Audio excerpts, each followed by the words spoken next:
Hello student, कैसे हैं आप। मैं सूर्यकांत चतुर्वेदी आपका एक बार फिर से अपनी ऑनलाइन क्लासेस के अंदर आपका स्वागत करता हूं। जैसे कि विद्यार्थियों, आपको मालूम है आप पढ़ रहे हैं हिस्ट्री बाय सूर्यकांत चतुर्वेदी। आज हम जिस टॉपिक को लेकर चल रहे हैं उस टॉपिक का नाम है बौद्ध धर्म, जिसका हम सेकंड पार्ट हम पढ़ने जा रहे हैं। एक्चुअल में बौद्ध धर्म को अपने हम लोगों ने जो वीडियो बनाया है उसको छोटे छोटे टुकड़ों के अंदर बना दिया है, जिससे आपको समझने में फायदेमंद है। एक सब कुछ थोड़ा समय को लेते हुए, हल्का हल्का समय को लेते हुए उसके अंदर बनाया है, जिससे आप उसको आसानी से समझ सकें। तो बालकों, आज हम जिस टॉपिक के बारे में बात कर रहे हैं, कल हमने महात्मा बुद्ध के बारे में बात किया, महात्मा बुद्ध के जीवन परिचय के बारे में देखा और सिद्धार्थ ने किस तरीके से सत्य की खोज करी और वो महात्मा बुद्ध के लाए, वहां तक के बारे में हमने अध्ययन किया। बौद्ध धर्म की हर प्रक्रिया के बारे में हमने ढंग से देखा। तो बालकों, आज हम जो टॉपिक चलेंगे, जिस चीज को लेकर चलेंगे, वो है बौद्ध धर्म के सिद्धांत। कि बौद्ध धर्म के सिद्धांत क्या है, उन बौद्ध धर्म के सिद्धांतों के बारे में हम पढ़ने जा रहे हैं। जैसा कि आपको मालूम है कि बौद्ध धर्म के बारे में हम पढ़ने जा रहे हैं, तो सबसे पहले जो टॉपिक पढ़ रहा है हमारा हेड डालते हैं, जिस हेड का नाम है बौद्ध धर्म। और बौद्ध धर्म के अंदर बात है, आज हम इस टॉपिक को लेकर जा रहे हैं बौद्ध धर्म के सिद्धांत।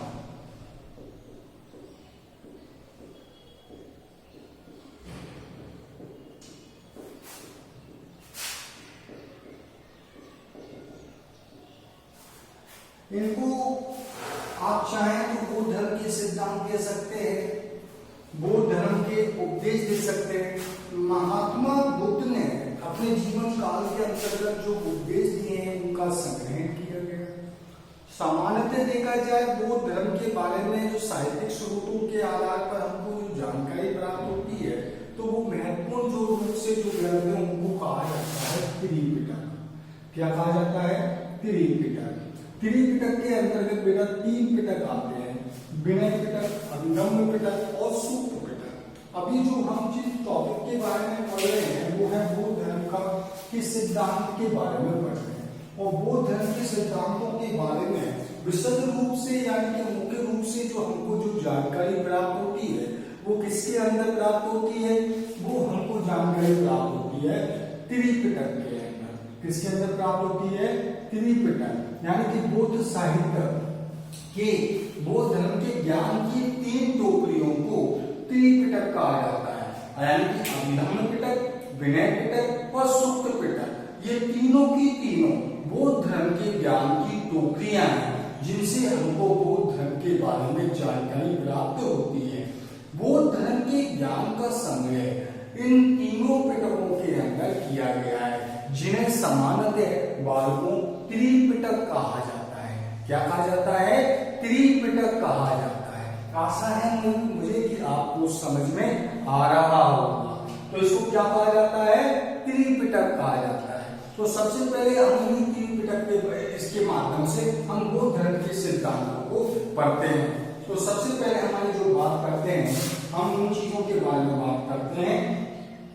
बौद्ध धर्म के सिद्धांत में सबसे पहले आते हैं 4 आर्य सत्य। क्या आते हैं?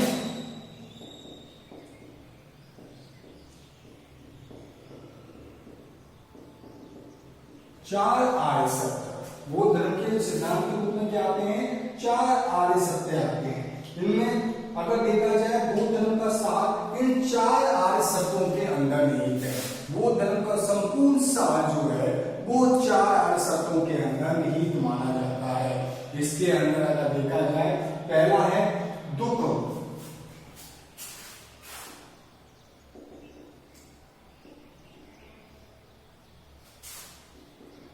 पहला क्या आएगा? दुख। तो देखिए, दुख से तात्पर्य संसार में यह संसार दुख से व्याप्त है। किससे व्याप्त है? दुख से व्याप्त है।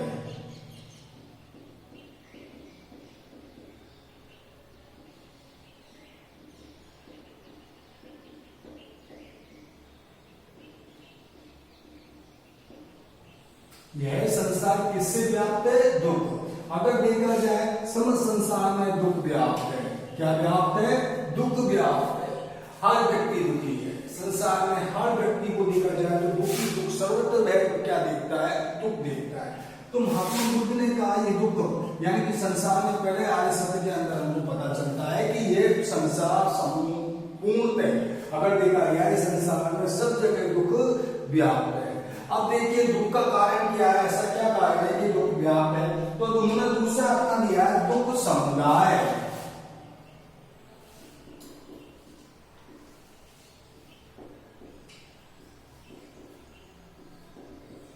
क्या दिया बेटा? दुख समुदाय। अब दुख समुदाय के अंदर बात क्या है? दुखों के उत्पन्न होने का कारण, तो सभी कारणों का मूल है तृष्णा, यानी कि दुखों का उत्पन्न होने का कारण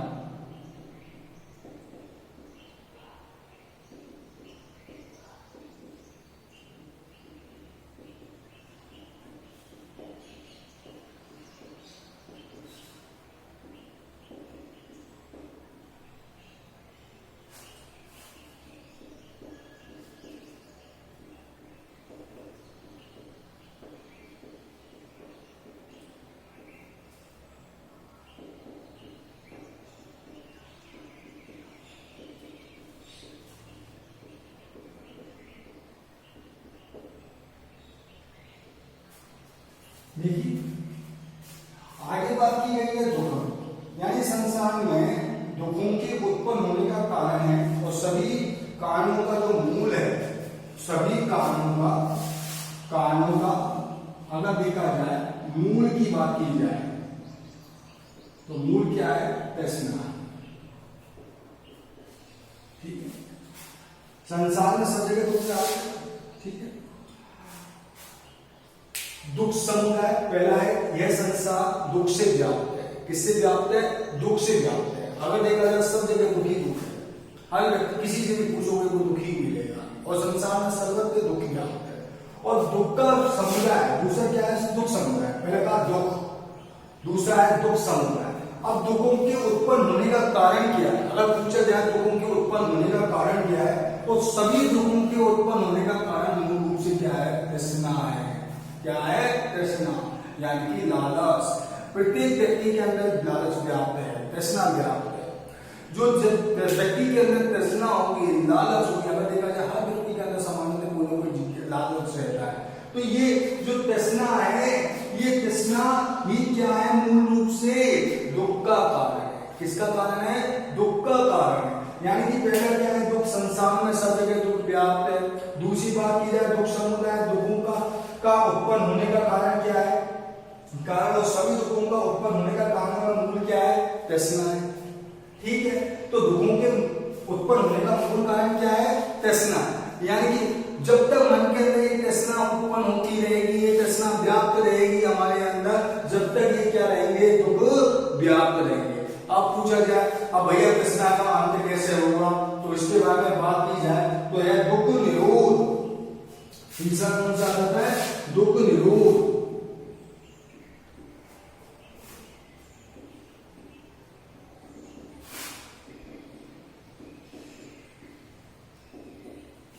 यानी कि दुख का हमको क्या करना पड़ेगा? निरोध करना पड़ेगा, रोकना पड़ेगा। और दुख के निवारण के लिए हमको क्या करना पड़ेगा? इस तृष्णा का उन्मूलन करना पड़ेगा।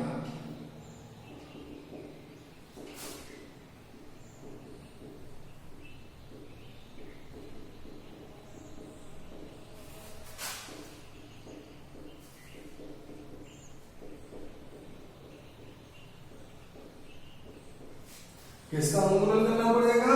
इस तृष्णा का उन्मूलन करना पड़ेगा। जब तक ये तृष्णा का नहीं हटेगी, जब तक ये दुख व्याप्त रहेंगे। क्या व्याप्त रहेंगे?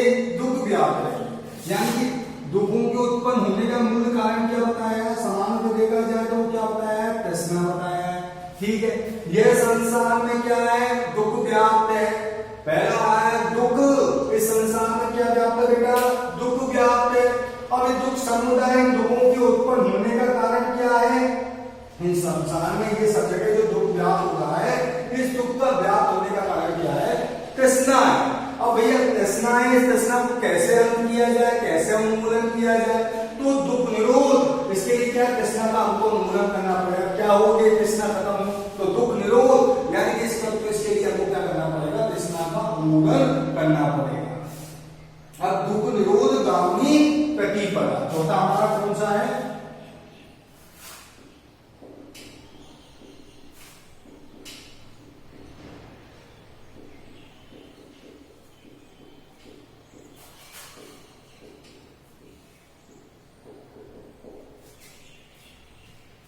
दुख निरोध गामी प्रतिपदा।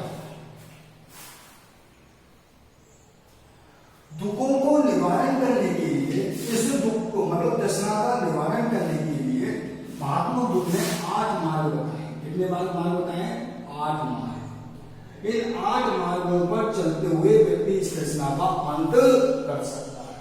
ठीक है, हम पढ़ रहे हैं बौद्ध धर्म, और बौद्ध धर्म के अंदर हम पढ़ रहे हैं बौद्ध धर्म के सिद्धांत, और बौद्ध धर्म के सिद्धांत के बाद को हम जिस टॉपिक के बारे में पढ़ रहे हैं वो है आर्य सत्य। और आर्य से बौद्ध धर्म के सिद्धांतों के बारे में हमें जो जानकारी प्राप्त होती है, किससे प्राप्त होती है, त्रिपिटक से प्राप्त होती है। तो सबसे पहला क्या है, दुख। इस संसार में क्या है, दुख व्याप्त है। ठीक है, दूसरा है दुख समुदाय। दुखों के उत्पन्न होने का कारण, सभी दुखों के उत्पन्न होने का मूल कारण क्या है, तृष्णा है, यानी कि लालच है। ठीक है, दुख निरोध। अगर आपको दुख के निरोध होने का निवारण करना है, क्या करना है, दुख के निरोध होने का निवारण करना है, तो क्या करना पड़ेगा, तृष्णा का उन्मूलन करना पड़ेगा। अब भैया तृष्णा का उन्मूलन कैसे हो, ये तो बता दो हमें। तो बात को सीधी सी बात है, अगर हमको इस तृष्णा का उन्मूलन करना है तो सबसे बेटर रहेगा दुख निरोध गामी प्रतिपदा, यानी कि 8 मार्गों पर चलना पड़ेगा। इसको बौद्ध धर्म में अष्टांगिक मार्ग कहा जाता है। क्या कहा जाता है, अष्टांगिक मार्ग कहा जाता है इसे बौद्ध धर्म में। अब इससे बौद्ध धर्म में अष्टांगिक मार्ग कहा जाता है। तो बालकों ये 8 मार्ग कौन से हैं। अब आप पूछोगे कि सर आप ये बताओ कि बौद्ध धर्म में कौन से 8 मार्ग बताए गए हैं, जिन 8 मार्गों पर चलने के पश्चात में इस दुख का क्या हो जाएगा, उन्मूलन हो जाएगा, तृष्णा का उन्मूलन हो जाएगा। तो ये 8 मार्ग कौन से हैं, जिनके बारे में बात करें।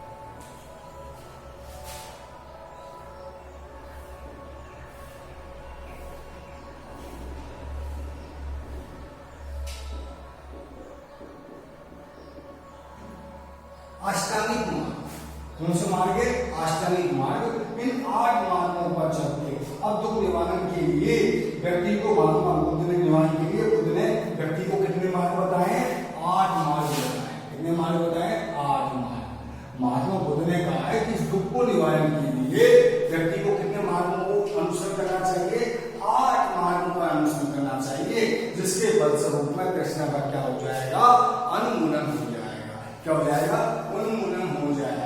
अब ये 8 मार्ग कौन कौन से, तो देखिए सम्यक दृष्टि,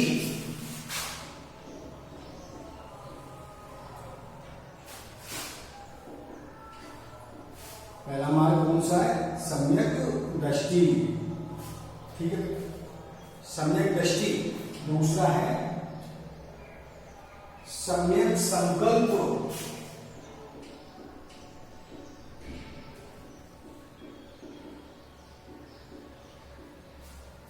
दूसरा कौन सा आ गया, सम्यक संकल्प। तीसरा है सम्यक कर्म।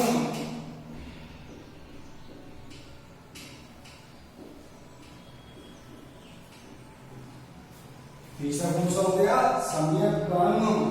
चौथा हो गया सम्यक आदि।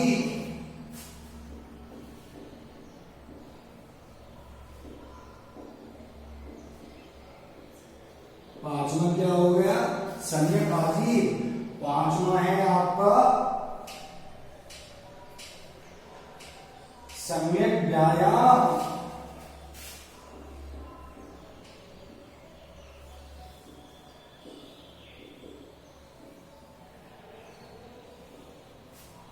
कौन सा हो गया, सम्यक व्यायाम। छठा है आपका सम्यक स्मृति।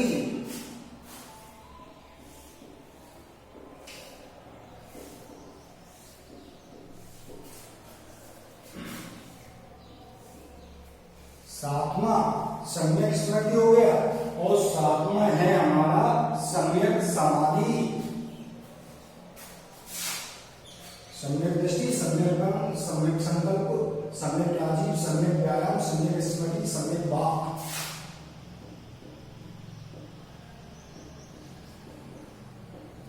और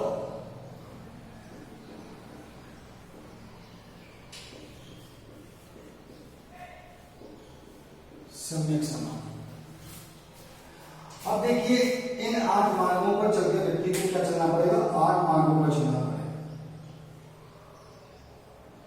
ठीक, 8 मार्गों पर चलना पड़ेगा। अब ये 8 मार्गों पर जो व्यक्ति चलेगा तो इन 8 मार्गों पर चलकर इन पॉइंटों को मिटा ही देते हैं। तो 8 मार्गों पर चलकर व्यक्ति क्या कर सकता है? तृष्णा का अंत कर सकता है। इसका अंत कर सकता है बेटा तृष्णा का अंत, यानी सम्यक दृष्टि। आपकी दृष्टि क्या होनी चाहिए? सही होनी चाहिए। ठीक है, सम्यक संकल्प, एक अच्छा संकल्प लेके चलें। सम्यक कर्म, आपके कर्म जो है वही आपके मार्ग के अंदर बाधा होते हैं, यानी कि आपके कर्म से हों। सम्यक आजीव, सम्यक व्यायाम एक्सरसाइज, सम्यक स्मृति, आपकी स्मृति से होनी है। सम्यक वाक, आपके बोलने का तरीका। सम्यक समाधि। ये 8 मार्ग ऐसे बताए गए हैं अष्टांगिक मार्ग, जिन मार्गों का पालन करने के बाद में व्यक्ति को किसका? तृष्णा का अंत कर सकता है। महात्मा बुद्ध ने 8 मार्ग बताए। इन 8 मार्गों को पूर्ण करने के बाद में व्यक्ति क्या कर सकता है? अपनी तृष्णा का अंत कर सकता है। तो ये 8 मार्ग महात्मा बुद्ध के द्वारा बताए गए हैं। यानी कि दुख का निवारण किससे हो? दुख का क्या है? तृष्णा। अब तृष्णा का क्या कर दो? आप उन्मूलन कर दो। अब उन्मूलन कैसे होगा? इसके लिए 8 मार्ग बताएंगे। अब इन 8 मार्गों पर चलने के बाद में आली तृष्णा है, वो तृष्णा अपने आप ही क्या हो जाएगा? उसका उन्मूलन हो जाएगा, तृष्णा खत्म हो जाएगी। जो व्यक्ति के अंदर से तृष्णा खत्म हो जाएगी तो फलस्वरूप में क्या है? दुख अपने आप ही क्या हो जाएंगे? उनका उन्मूलन हो जाएगा, समाप्त हो जाएंगे, खत्म हो जाएंगे। इसलिए व्यक्ति को सबसे पहले अपनी तृष्णा का अंत करना चाहिए। अब ठीक है, इसके पश्चात में एक आता कथित समुत्पाद के उपदेशों में साधे, जिनका अर्थ है कि सभी वस्तुएं कार्य और कारण पर निर्भर करती हैं। देखिए एक शब्द निकल के आता कथित समुत्पाद। कथित समुत्पाद क्या है? प्रत्येक व्यक्ति कोई ना कोई कार्य और कार्य के कारण पर क्या करती है? डिपेंड करती है। कोई उसका कार्य होगा, उसी के ऊपर कोई कारण होगा, इसी के ऊपर यह पूरी वस्तु डिपेंड करती है। इसको ही कहा जाता है कथित समुत्पाद। आगे चलकर महात्मा बुद्ध ने 10 सील दिए। क्या दिए? 10 सील।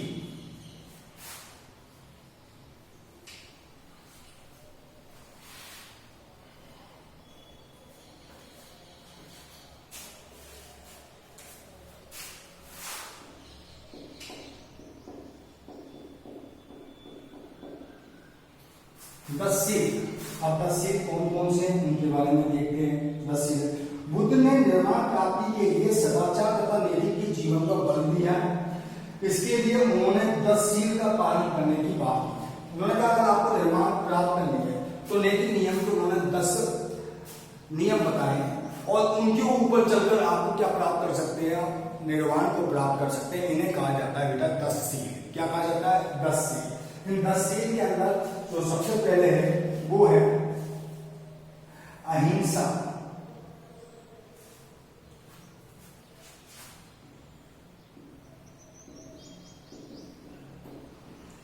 दूसरा है सत्य। तीसरा है अस्तेय। अस्तेय का मतलब होता है चोरी न करना। ठीक है, अहिंसा, सत्य, अस्तेय, चोरी न करना। उसके बाद है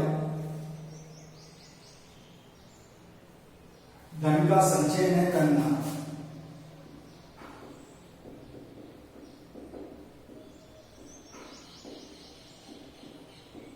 क्या नहीं करना, अपरिग्रह। इसको धन का संक्षेप आपको क्या कहा जाता है, अपरिग्रह।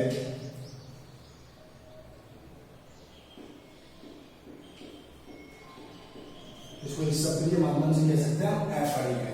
ठीक है, पांचवा है आपका अहिंसा, सत्य, अस्तेय, धन का संचय नहीं करना।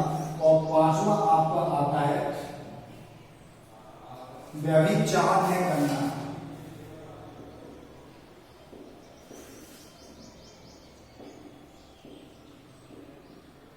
पांचवा क्या आता है, व्यभिचार नहीं करना।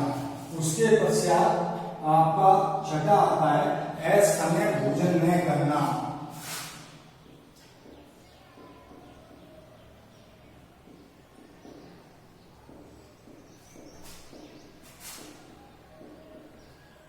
ठीक है, क्या आता है आपका असमय भोजन में करना।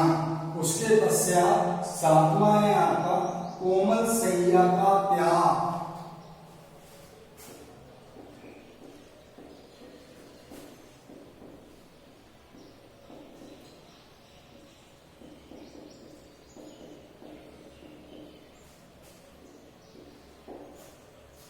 कोमल शैया यानी कि कोमल जो बिस्तर वगैरह है उनमें नहीं सोना। शराब के सेवन से बचना।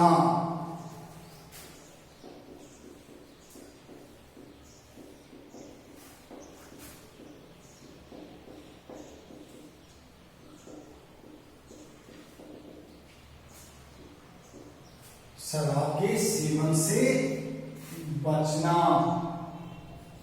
और ब्रह्मचर्य,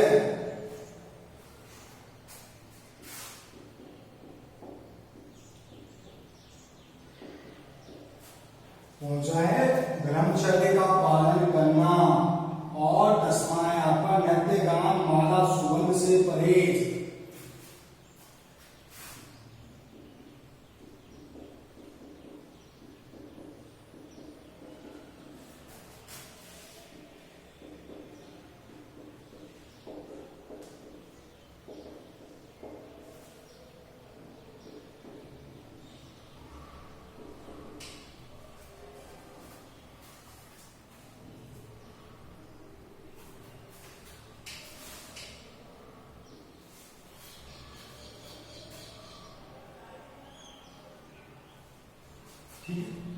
ये आपके 10 सील है। इन 10 सील के बारे में दो धर्म के अंदर बताया गया।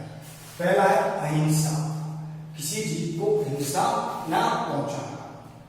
अहिंसा का मतलब क्या होता है, किसी जीव को का नुकसान नहीं करना, उसको हिंसा ना पहुंचाना। हिंसा किसी भी तरीके की हो सकती है। सामान्यतः किसी को कोई तकलीफ देना भी हिंसा होता है और किसी को चोट देना भी हिंसा होता है। ठीक है, सत्य, हमेशा सत्य का पालन करना।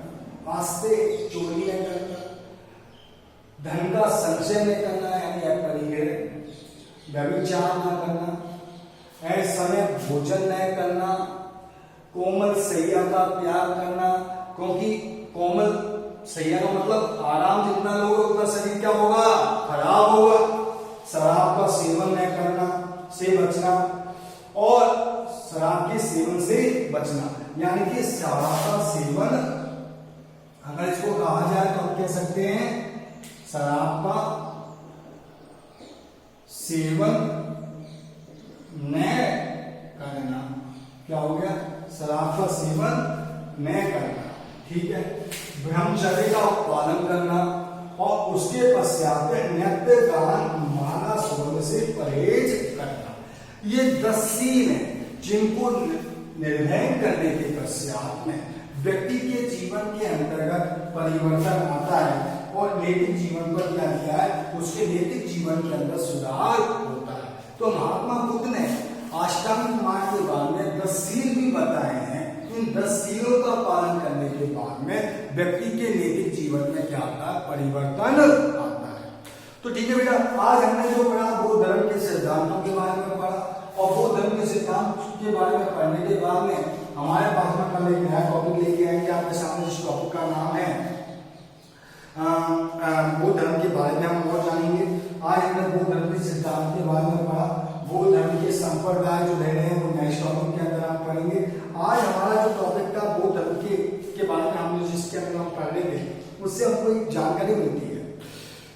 बौद्ध धर्म के सिद्धांतों को पढ़ने से एक चीज है कि मानव को अगर अपने नैतिक तरीके से चलेगा तो जीवन में उसका उत्थान होता हुआ चलेगा।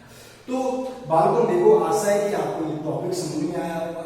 आगे लगातार हम इन टॉपिकों को इसी तरीके से बौद्ध धर्म के टॉपिकों को पढ़ते रहेंगे, छोटे छोटे हमारे वीडियो के माध्यम से, और आप मुझसे जुड़े रहिए और मुझसे जुड़ते हुए रहिए और इनका आप फायदा उठाते हुए रहिए। सामान्यतः क्वेश्चन पूछा जाता है कॉम्पिटिशन एग्जाम में, त्रिपिटक क्या है, क्वेश्चन आता है त्रिपिटक क्या है, तो आपको उसका बौद्ध धर्म का उसका ऑप्शन होगा त्रिपिटक किस धर्म से संबंधित है, बौद्ध भी होगा, जैन भी होगा, वैदिक भी होगा और अन्य कोई भी नहीं होगा, तो हमारा उत्तर जो होगा बौद्ध धर्म से संबंधित होगा।